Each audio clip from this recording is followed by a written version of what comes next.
జ్యోతిషపరమైన విషయాన్ని చర్చించడానికి యాహ్! వారి జ్యోతిషం యందు నన్ను పరిజ్ఞానం ఉన్న వ్యక్తి ప్రశ్నిస్తారా వారిని కానప్పుడు చెప్పమంటారా మేడం? విమర్శనాత్మకంగా అయ్యా మిమ్మల్ని ఆటంకపరచడం కోసం కాదండి. నేను రాజ్ న్యూస్ వాళ్ళు నాకు ఎవరైతే మధ్యలో పిలిచారో మమ్మల్ని వస్తున్నారు కదా! మాట్లాడడానికి వాళ్ళకి చెబుతున్నాను. మిమ్మల్ని ఆటంకపరచడం కోసం యెస్. కాదు. అనంత్ ఒక్క శర్మ నిమిషం. గారు చెప్పండి. ఇప్పుడు జ్యోతిషముగా మాట్లాడడానికైతే మేము మాట్లాడతాం. హ్మ్. ఈ ప్లానటరీ అసోసియేషన్ ఇలాంటి వాళ్ళు ఎవరైనా వస్తే వాళ్ళు సైన్స్ పరంగా ఏదైతే విషయాలు చెప్పవలసి ఉన్నాయో వాళ్ళ పరంగా వాళ్ళు చెప్పవచ్చు. స్టార్, ప్లానెట్ అని అయితే ఇంగ్లీష్లో పదాలు ప్రయోగం చేస్తూ ఉంటారో దానికి స్పెసిఫిక్గా కొన్ని డెఫినేషన్స్ వాళ్ళు ఇచ్చుకున్నారు. ఇక్కడ డెఫినేషన్ దాన్ని బట్టి దాన్ని ప్లానెట్ని గ్రహము అని, స్టార్ అంటే నక్షత్రము అని యథాతథంగా జ్యోతిషంలో ఏదైతే డెఫినేషన్ ఇచ్చారో దాన్ని ఇక్కడ అన్వయిస్తాను అంటే కుదిరే విషయం కాదు.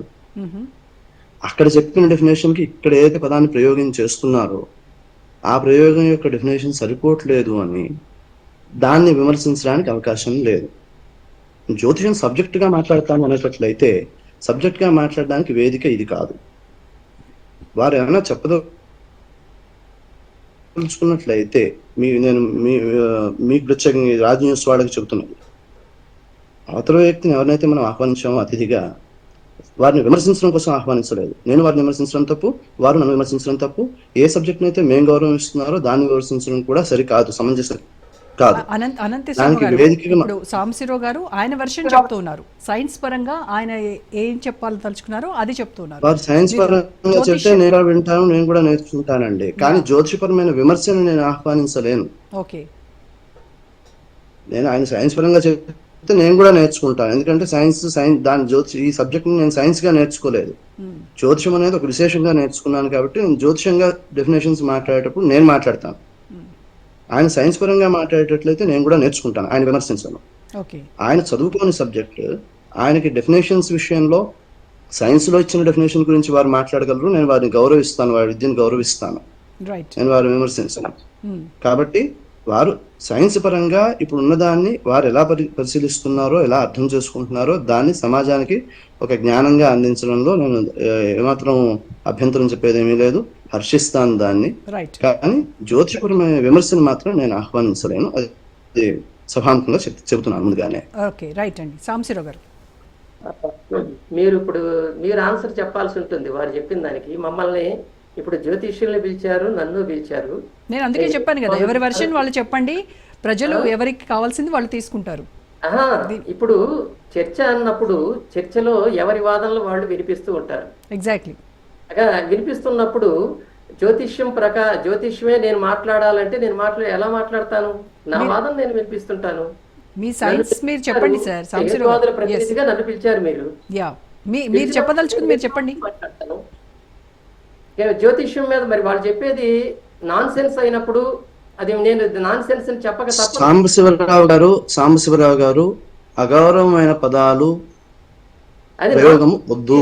అగౌరవం కాదు. మీరు సాంబశివరావు గారు మీరు చదువుకోలేదు, మీరు సబ్జెక్ట్ గా చదువుకోలేదు. నేను వచ్చి మీకు ఇప్పుడు ఆపరేషన్ చేస్తానంటే మీరు చేయించుకోరండి, ఎందుకంటే నేను చదువుకోలేదు డాక్టర్, నాకు సర్టిఫికెట్ లేదు. మీరు జ్యోతిషం చదువుకోనప్పుడు జ్యోతిషాన్ని విమర్శిస్తానంటే దాన్ని ఆహ్వానించలేను.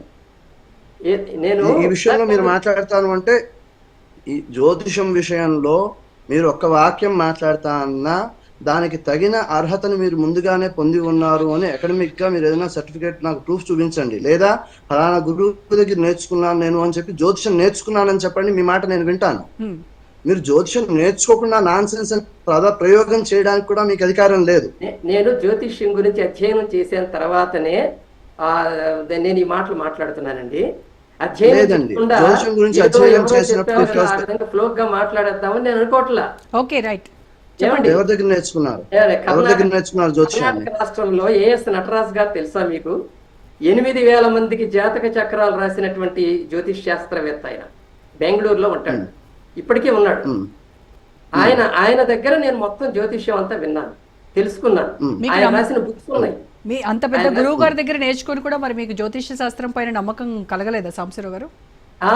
చూడండి, నేను ఆయన గురించి చెప్పాలంటే 8,000 పైగా ఆయన జాతక చక్రాలు రాసి జ్యోతిష్యం చెప్పి అనేక మంది రాజకీయ నాయకులకి ఆయన జ్యోతిష్యం చెప్పి ఈవేళ ఆయన హేతువాదిగా మారాడు.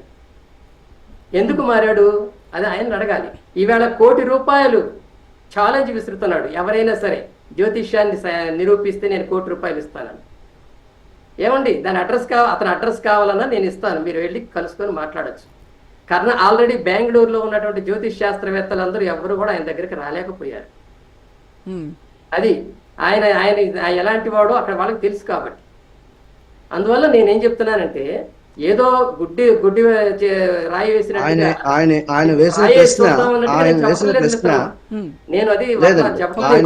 ప్రశ్న ఏమిటో నాకు తెలియదు.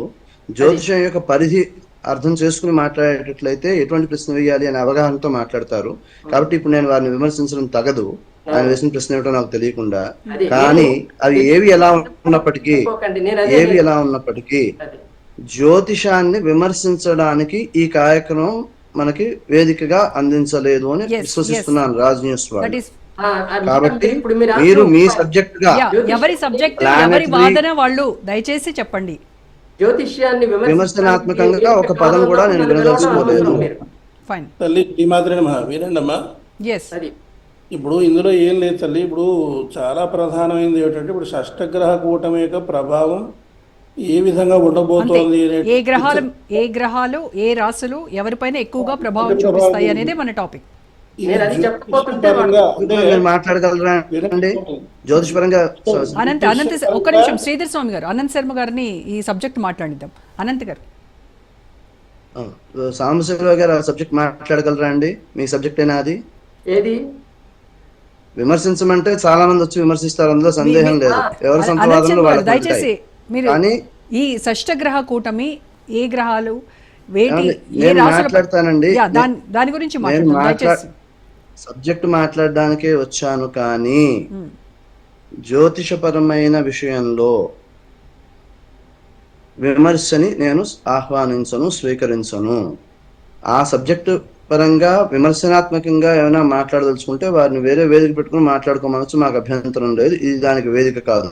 ఒకటి, ఇక్కడ మీరు పిలిచిన వేదిక కూడా సబ్జెక్ట్ జ్యోతిషపరంగా ఏమంటోంది అని చెప్పడం కోసం పిలిచారు. ఒకవేళ జ్యోతిషపరంగా వారు మాట్లాడలేకపోతే వారికి మరి వేదిక కాదనే చెప్పవలసి వస్తుంది.